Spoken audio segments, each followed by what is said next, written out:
আসসালামু আলাইকুম রহমতুল্লাহি আবরকাত।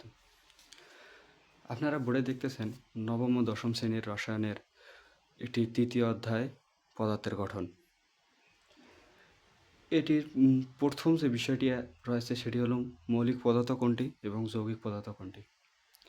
এখানে আমি লিখেছি যে যে পদার্থকে ভাঙলে ওই পদার্থই পাওয়া যায় সেটি হলো মৌলিক পদার্থ। মৌলিক পদার্থ যেমন মনে করেন যে অক্সিজেন O2, এখানে যেহেতু এখানে 2 আছে তাহলে কি এখানে কয়টা অক্সিজেন? দুইটা অক্সিজেন। যখন দুইটা অক্সিজেন মিলে এই একটা অক্সিজেন অণু তৈরি করতেছে তাহলে কি পদার্থ যে দুইটা আছে এই দুইটাই একই পদার্থ। তাহলে এটি আমরা কি বলতে পারি? এটি হলো মৌলিক পদার্থ। আরও আছে, যেমন মনে করো N2, N কয়টা?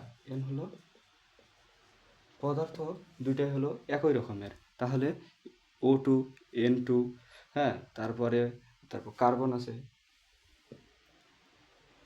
কার্বন, হ্যাঁ, তারপরে হলো হাইড্রোজেন, এগুলো হলো মৌলিক পদার্থ। এবার আমরা যদি দেখি পরের বিষয়টা, সেটি হলো যৌগিক পদার্থ। যৌগিক পদার্থ কোনটি? এই যে পদার্থকে ভাঙলে একাধিক পদার্থ পাওয়া যায়। একাধিক পদার্থ কিভাবে পাওয়া যায়? মনে করো carbon dioxide, carbon plus oxygen. Carbon ডাই অক্সাইডের ক্ষেত্রে কার্বন এবং অক্সিজেন দুইটার সমন্বয়ে কার্বন ডাই অক্সাইড ওয়েট একটি পদার্থ তৈরি হয়।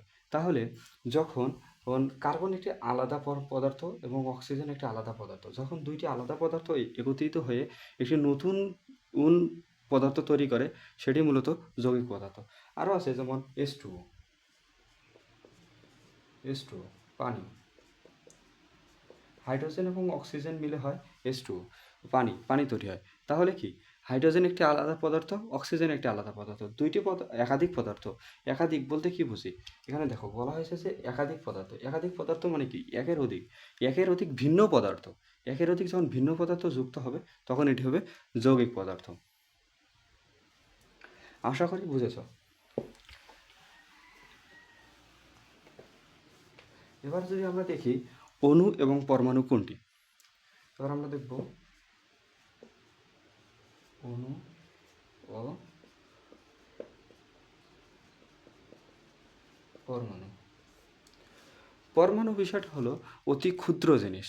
অণু একাধিক পরমাণু মিলে তৈরি হয় অণু। তাহলে পরমাণু কি? পরমাণু অতি ক্ষুদ্র পদার্থ। বুঝেছ? তাহলে আমরা এটাকে কিভাবে বলতে পারি? যেমন হাইড্রোজেন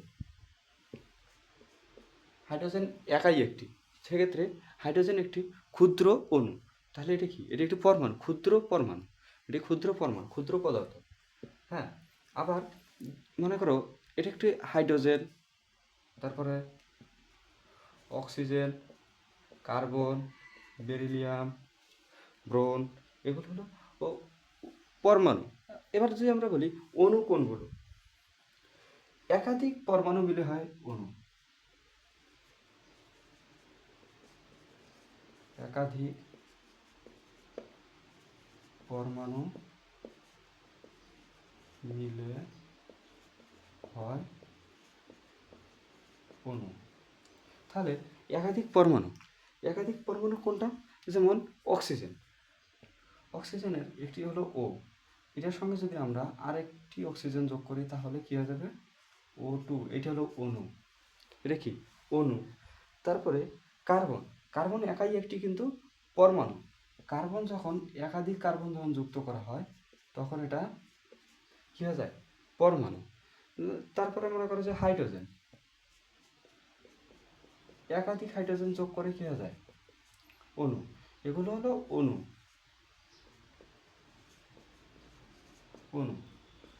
এটি হলো পরমাণু। একটি হলো অণু, একটি হলো পরমাণু। তারপরে যদি আমরা আরেকটি দেখি, এবার আমরা করব কি? মৌলের প্রতীক কি? মৌলের প্রতীক বলতে সম্ভবত মূলত বোঝায় কোনটাকে, যে কোনো একটি পদার্থ বা কোনো একটি মৌলকে যে চিহ্নিত করতে যে প্রতীক আমরা ব্যবহার করি। যেমন মনে করো হাইড্রোজেন।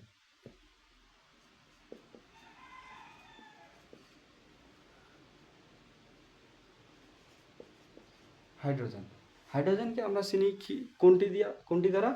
তার প্রথম অক্ষর দ্বারা। হাইড্রোজেনকে চিনি আমরা কোনটি দ্বারা? দ্বারা।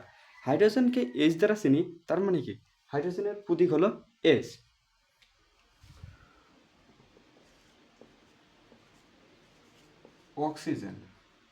অক্সিজেনকে আমরা কি দ্বারা চিনি?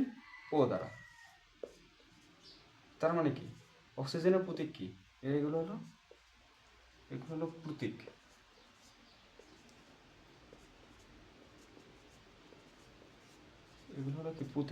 এগুলো হলো প্রতীক। আমরা যে কোনো একটি মৌলকে যেটা তারা চিহ্নিত করে বা যেটা তারা চিনি, সেটা হলো কি তার প্রতীক। প্রতীক মূলত প্রতীক বা সংকেত। ইংরেজি নাম যেগুলো হয়, যেমন অনেক মৌল আছে যেগুলোর ইংরেজি নাম আবার ল্যাটিন ভাষায় লেখা হয়। যেমন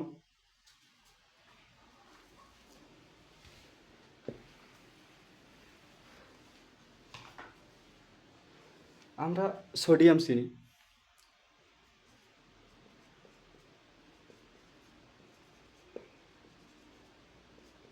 সোডিয়ামকে ইংরেজিতে বলা হয় কি?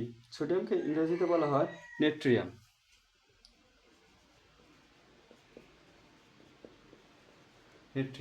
ইংরেজিতে যেহেতু একে নেট্রিয়াম বলা হয়, আবার আমরা এ জায়গায় সোডিয়ামের প্রতীক কিন্তু N নয়, Na। সোডিয়াম। নেট্রিয়াম হলো ল্যাটিন একটা শব্দ। এটি যদি সোডিয়াম হয়, তাহলে এটি সোডিয়াম হলে এর প্রতীক কি হবে?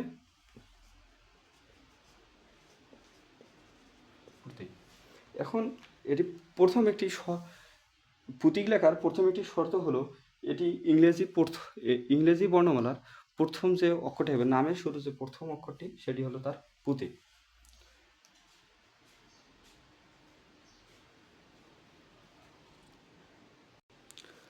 মৌলের প্রতীক লেখার নিয়ম আছে তিনটি নিয়মের প্রথমটি হলো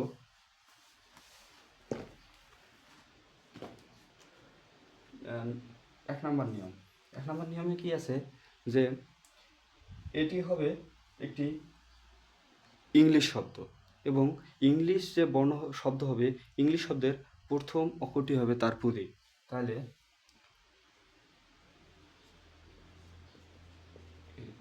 এটি হবে ইংরেজি শব্দ, এর প্রথম অক্ষর হবে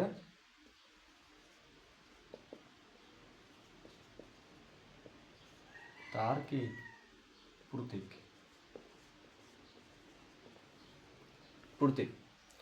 দ্বিতীয় শর্ত হলো, যদি একই শব্দ শুরুতে থাকে, তবে প্রথম মৌলের জন্য প্রথম শব্দ ও দ্বিতীয় বা তৃতীয় মৌলের জন্য পরের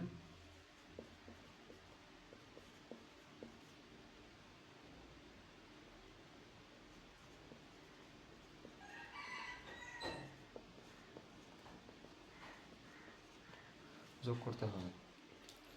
যেমন যেমন আমরা কি দিতে পারি,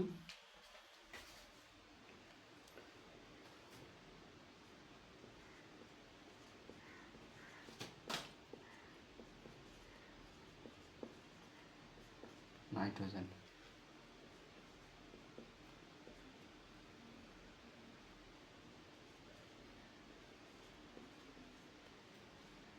নাইট্রোজেনের প্রতীক কি?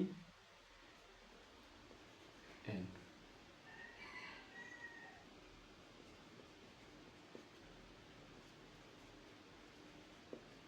সোডিয়াম,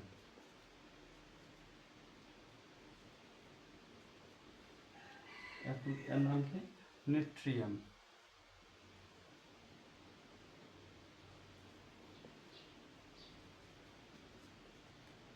এর প্রতীক কি? সোডিয়ামের প্রতীক এন।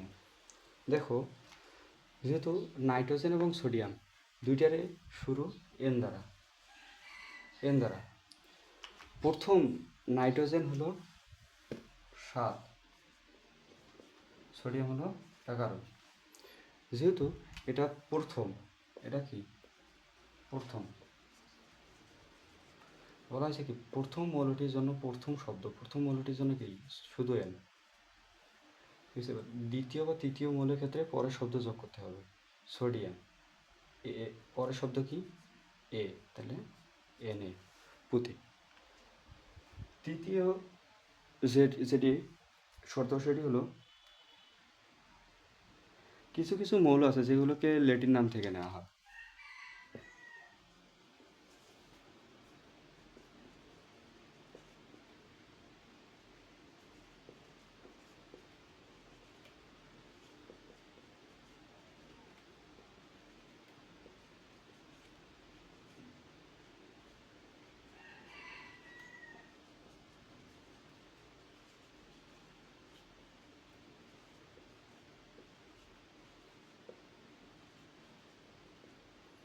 ল্যাটিন নাম থেকে নেওয়া হয়। এই তিনটা মূলত হলো কি প্রতীকের শর্ত।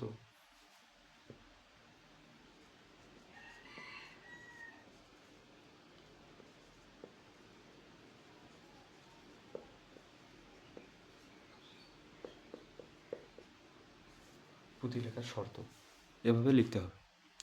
তিনি হলো পুঁথি লেখার শর্ত। ল্যাটিন নাম যেমন মনে করো সোডিয়ামের আছে নেট্রিয়াম, পটাশিয়ামের আছে ক্যালিয়াম, এরকম।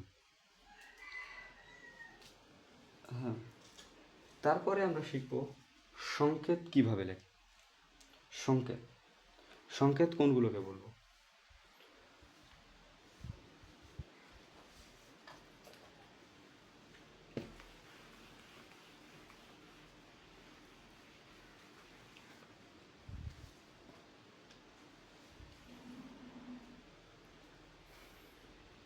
সংকেত,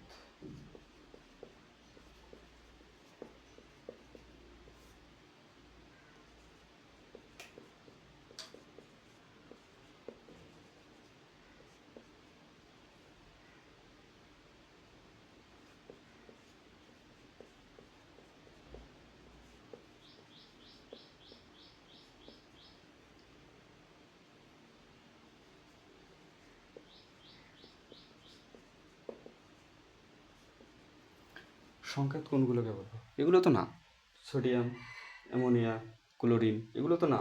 তাহলে সংকেত কিভাবে? সোডিয়াম হয়, দুইটা নাইট্রোজেন যোগ করে হয় N2, এটা হলো তার সংকেত। সংকেত। তারপরে অ্যামোনিয়া,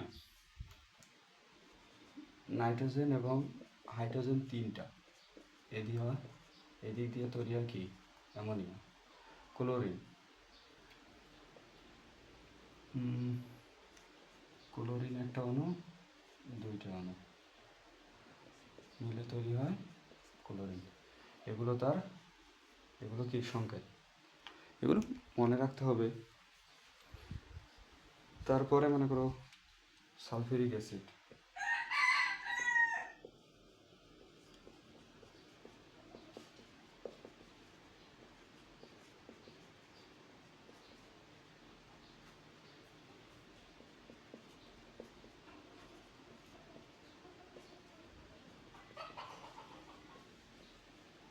সালফিউরিক অ্যাসিড, এটি একটি সালফিউরিক অ্যাসিড। এগুলো হলো কি সংকেত, অর্থাৎ একাধিক ভিন্ন ভিন্ন পরমাণু যুক্ত হয়ে যে যে মৌল বা যৌগ গঠন করে সেটি হলো তার সংকেত। এটি কি তার সংকেত। এখন আমরা যেটা পড়বো সেটি হলো একটি পরমাণুর ভিতরে কি কি থাকে।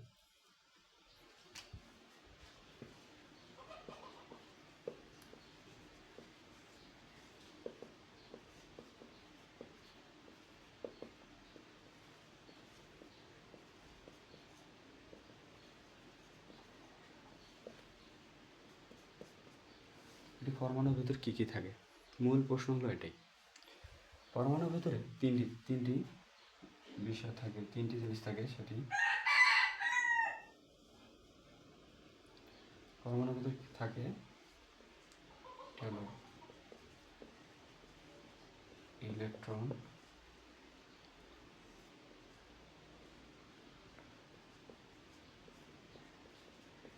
Proton, neutron. তিনটি বিষয় থাকে। কি কি? ইলেকট্রন, প্রোটন ও নিউট্রন। ইলেকট্রন,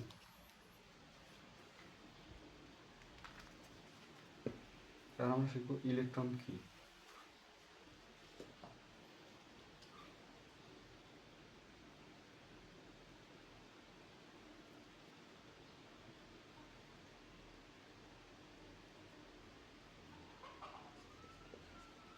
ইলেকট্রন কি জানার বিষয় না যে ইলেকট্রন কি। পরমাণুর মূল কণিকার যে নেগেটিভ চার্জ থাকে সেটি কি? Electron.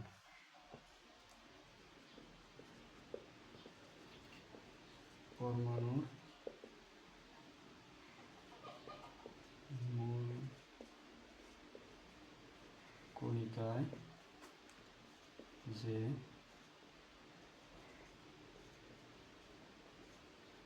Negative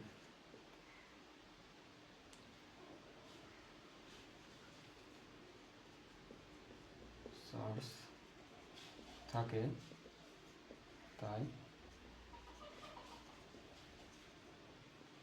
electron. Electron negative charge মানে তাহলে ইলেকট্রন কি? নেগেটিভ, ঋণাত্মক।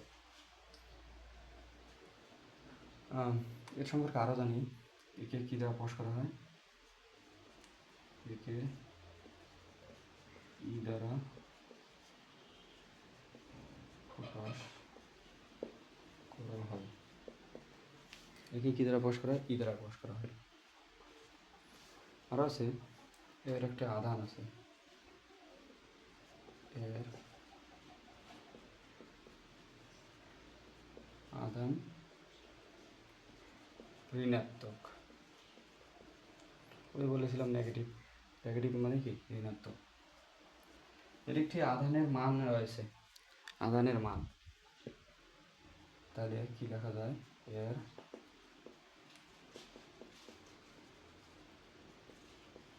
আধানের মান মাইনাস, কারণ এটি কি? ঋণাত্মক। ঋণাত্মকের কারণে কি? Minus 1.6 into 10⁻⁻19 coulomb. এর মান হলো এটা। এই ইলেকট্রন চার্জ সম্পর্কে এই তিনটে জানলেই না, আর কিছু আর লাগবে না। তাহলে আমরা এরপরে কি শিখব? ইলেকট্রন, তারপরে কি? প্রোটন।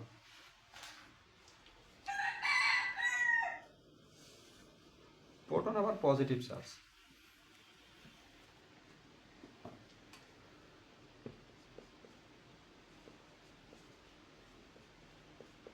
প্রোটন ওই সেম বিষয় লিখি।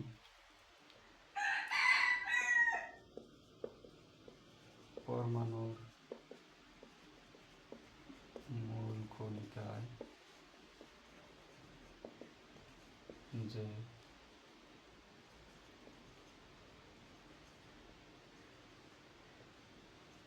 ধনাত্মক বা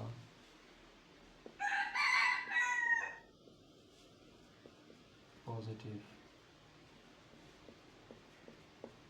চার্জ থাকে তাই প্রোটন। প্রোটনের আবার তিনটা কন্ডিশন রয়েছে। প্রোটন একটি কি ধনাত্মক চার্জবাহী। প্রোটনকে আমরা কীভাবে প্রকাশ করি?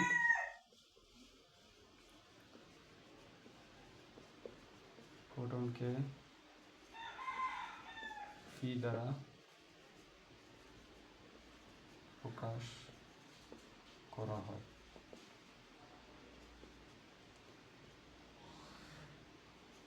এর আধানকে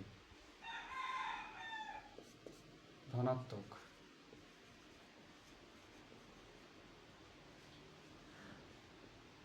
এর আধানের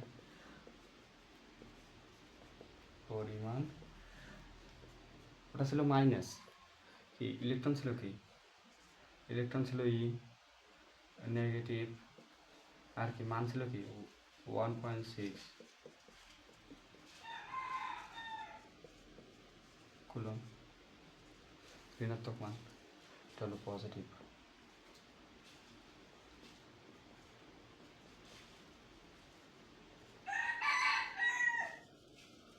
কি পজিটিভ ছিল, এটা ছিল নেগেটিভ। দেখি ইলেকট্রন,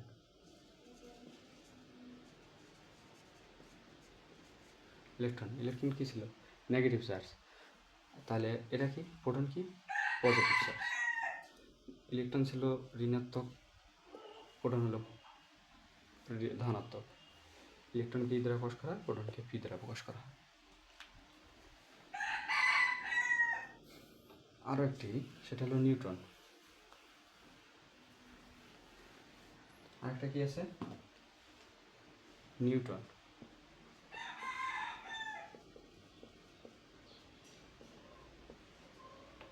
নিউটন এটি না ধনাত্মক না ঋণাত্মক, অর্থাৎ এটি চার্জহীন। এটি কি চার্জহীন।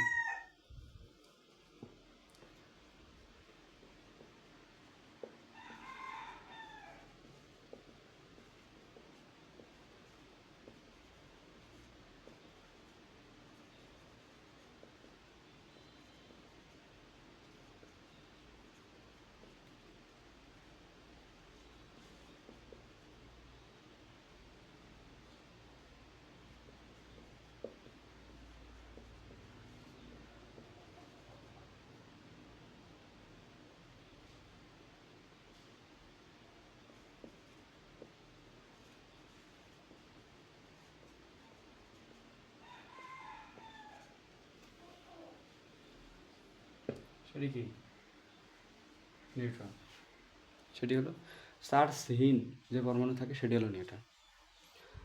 এবার দেখো চার্জহীনকে নিউট্রনকে আমরা কী দ্বারা প্রকাশ করি?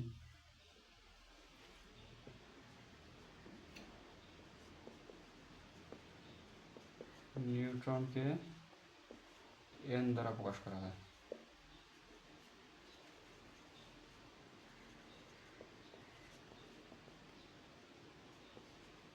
নিউট্রনকে এন দ্বারা প্রকাশ করা হয়।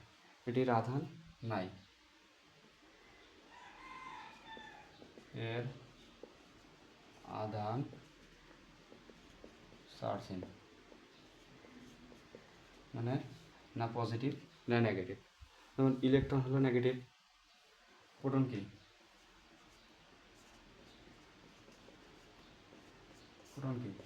পজিটিভ চার্জ ভাই। ইলেকট্রন নেগেটিভ, প্রোটন পজিটিভ, তাহলে এটি কি চার্জহীন, না পজিটিভ না নেগেটিভ, একদম চার্জহীন।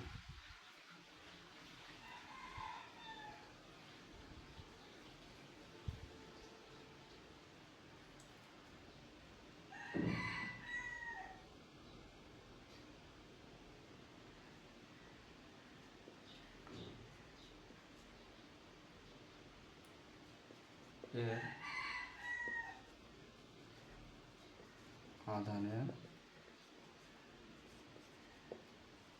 পরিমাণ 0, যেহেতু চার্জহীন তার মানে এটি কি 0।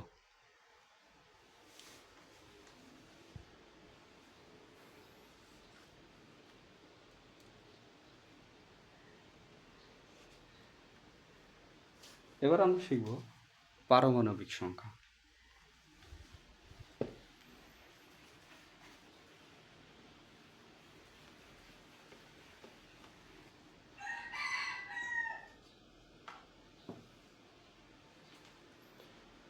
পারমাণবিক সংখ্যা তোমরা দেখবা যে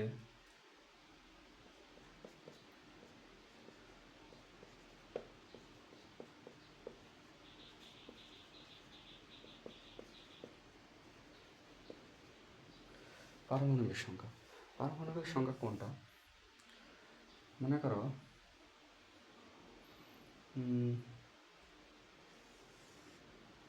এত বড় না, অক্সিজেন অক্সিজেন কয় নাম্বার মৌল? 8 নাম্বার মৌল। তার মানে কি জয় নাম্বার মৌল, তয় নাম্বার কি তার কি প্রোটন সংখ্যা তত। প্রোটন সংখ্যা এবং তার যে প্রোটন সংখ্যা আছে, প্রোটন সংখ্যা তার পারমাণবিক সংখ্যা, আর সে যত নম্বর মৌল সেটি তার কি প্রোটন সংখ্যা। এর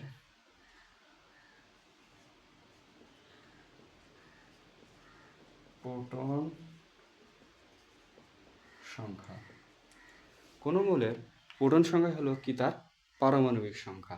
তার মানে কি অক্সিজেনের পারমাণবিক সংখ্যা কত? 8। আবার যদি আমরা দেখি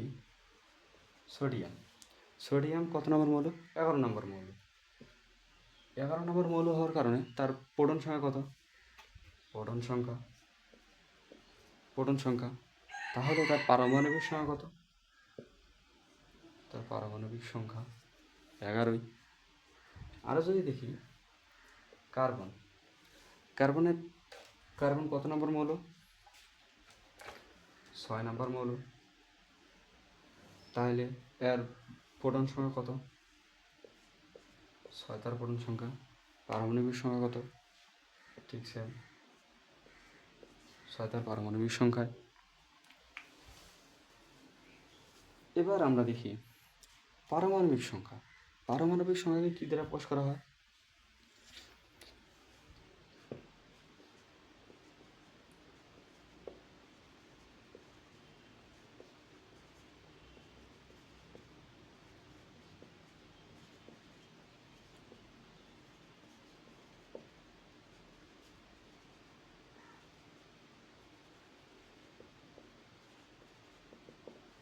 পারমাণবিক সংখ্যাকে জেড দ্বারা প্রকাশ করা হয়।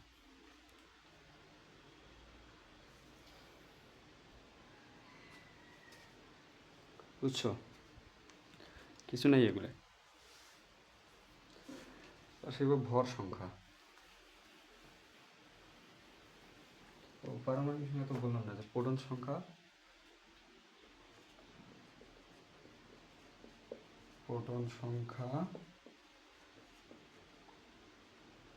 যা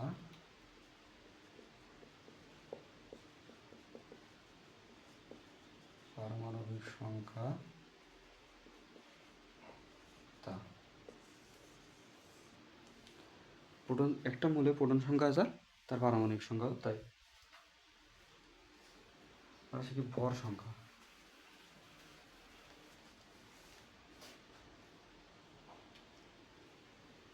কি শিখবো এবার?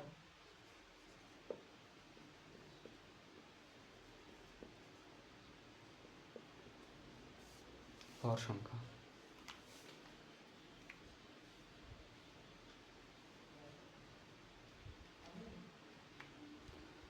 ভর সংখ্যা নির্ণয়ের ক্ষেত্রে ভর সংখ্যা মূলত প্রোটন ও নিউট্রন সংখ্যার যোগফল হলো ভর সংখ্যা।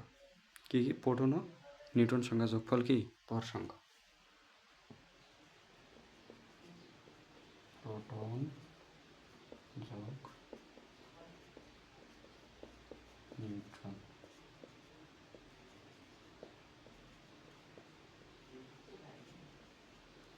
ভর সংখ্যা। ঠিক আছে, মনে করো একটা ম্যাথ দিল, কোনো মৌলের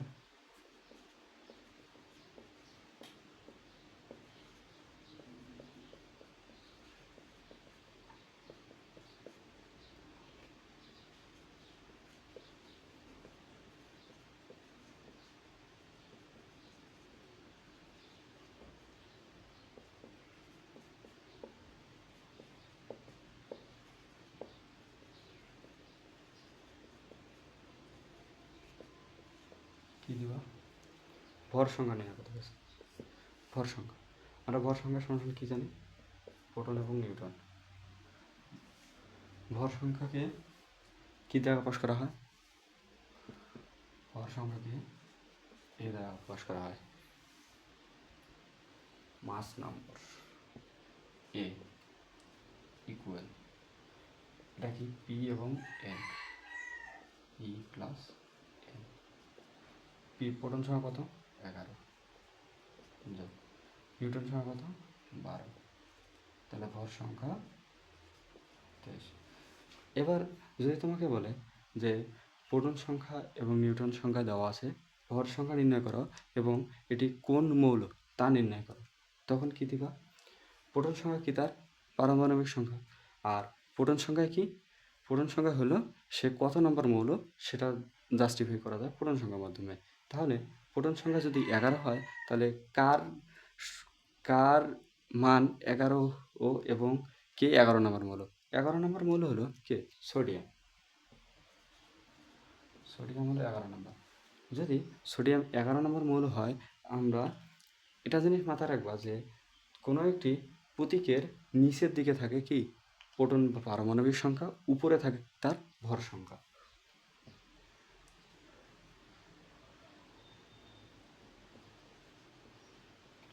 উপরে থাকে ভর সংখ্যা, নিচে থাকে প্রোটন বা পারমাণবিক সংখ্যা, উপরে থাকে ভর সংখ্যা।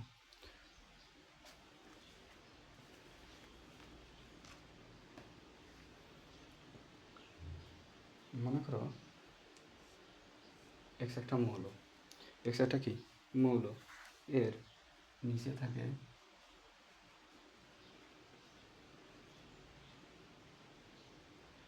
প্রোটন বা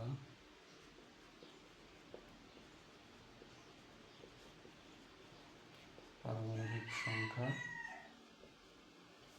আর উপরে কি থাকে, উপরে থাকে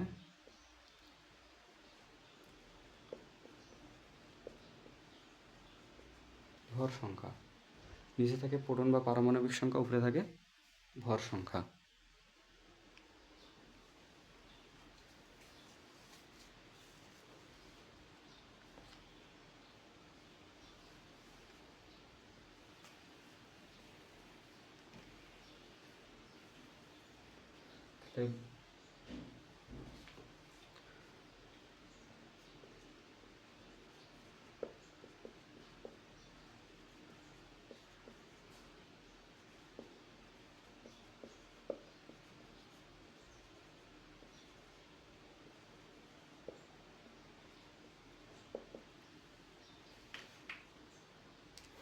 ভর সংখ্যা কি দ্বারা প্রকাশ করা হয়,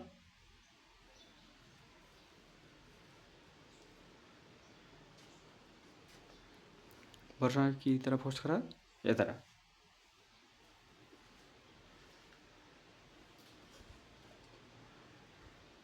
এবার যদি তোমার বলে যে ইলেকট্রন সংখ্যা নির্ণয় করো, ইলেকট্রন সংখ্যা, তাহলে মনে করো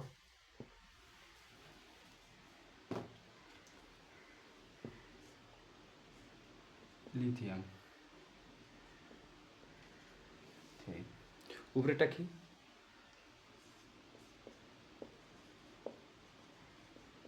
ভর সংখ্যা, নিচেরটা কি, নিচেরটা কি প্রোটন বা পারমাণবিক সংখ্যা।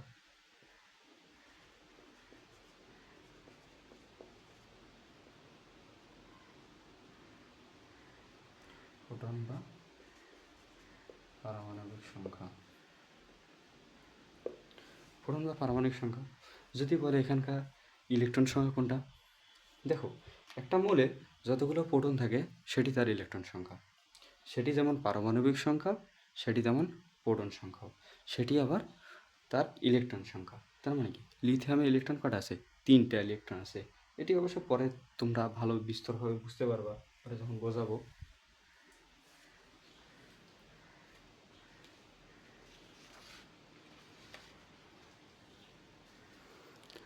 আজকে এই পর্যন্তই। আল্লাহ হাফেজ। ভালো থাকবে, সুস্থ থাকবে, ইনশাল্লাহ আমার জন্য দোয়া করবে।